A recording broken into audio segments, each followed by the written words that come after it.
వనపర్తి జిల్లా TUWJ 143 union అధ్యక్షుడు అల్లెం నారాయణ పిలుపు మేరకు వనపర్తి జిల్లా కేంద్రం రాజీవ్ చౌరస్తాలో జర్నలిస్టులు నల్ల బ్యాడ్జీలు ధరించి నిరసన తెలిపారు. ఈ నిరసనకు యూనియన్ జిల్లా అధ్యక్షుడు బక్షి శ్రీధర్రావు నాయకత్వం వహించారు.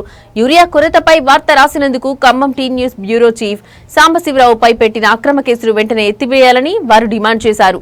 నిరసన అనంతరం జర్నలిస్టులు జిల్లా కలెక్టర్ ఆదర్శ్ సురభికి వినతి పత్రం అందజేశారు. యూనియన్ జిల్లా అధ్యక్షుడు బక్షి శ్రీధర్రావు మాట్లాడుతూ రైతుల యూరియా కొరత సమస్యపై వార్త రాసినందుకు సాంబశివరావుపై పోలీసులు కుట్రపూరితంగా నాన్ బెయిలబుల్ కేసు నమోదు చేయడాన్ని తమ సంఘం తీవ్రంగా ఖండిస్తుందని చెప్పారు. జర్నలిస్టుల స్వేచ్ఛను అణచివేసే ఈ చర్యను ప్రభుత్వం వెంటనే ఉపసంహరించుకోవాలని ఆయన డిమాండ్ చేశారు. సమాజంలో జర్నలిస్టులది కీలక పాత్ర ఉంటుంది. అందులో భాగంగానే జర్నలిస్టులు ఎప్పటికప్పుడు ప్రజా సమస్యలను ప్రభుత్వం దృష్టికి తీసుకుపోయే కార్యక్రమాన్ని నిర్వహిస్తూ ఉంటారు.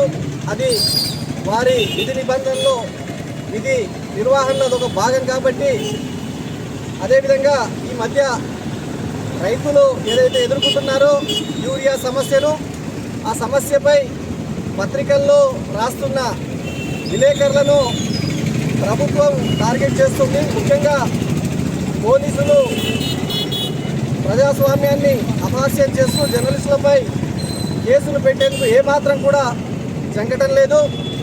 కాబట్టి ఏదైతే అక్రమ కేసులను జర్నలిస్టులపై నమోదు చేస్తున్నారో వాటిని వెంటనే ఎత్తివేయాలి.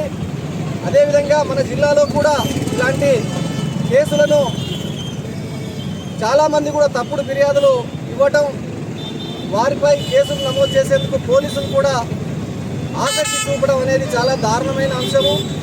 కాబట్టి ఇలాంటి సంఘటనలు ఏమైనా ఉంటే పూర్తిగా విచారణ జరిపి సంబంధిత జర్నలిస్టులతో పూర్తి వివరాలు సేకరించి ఏదైతే ప్రజాస్వామ్యానికి వ్యతిరేకంగా జర్నలిస్టులు వ్యవహరిస్తే తప్ప కేసులు నమోదు చేసే హక్కు ఎవరికి కూడా లేదు. కాబట్టి ఇటు పోలీసులు కానీ అటు రాజకీయ పార్టీల నాయకుల ఒత్తిళ్లు కానీ జర్నలిస్టులపై ఉంటే జర్నలిస్ట్ లోకం కూడా ఒక్క తాటిపైకి వచ్చి ఇలాంటి సంఘటనలను తీవ్రంగా ఖండించడమే కాకుండా జర్నలిస్టుల ఐక్యతతో చాలా ఏదైతే అన్యాయం ఉందో అన్యాయాన్ని ఎదిరించేందుకు మేమంతా కూడా ఒక్క తాటిపైకి వస్తామని చెప్పి సందర్భంగా తెలియజేసుకుంటున్నాం. కాబట్టి ఈ అక్రమ కేసులను వెంటనే తొలగించాల్సిన బాధ్యత పోలీస్ శాఖ పైన ఉంది. అదేవిధంగా ప్రభుత్వం కూడా ఎక్కడైతే సమస్యలు ఉన్నాయో ఆ సమస్యలపై ప్రజల దృష్టికి తీసుకునేందుకు పత్రికల్లో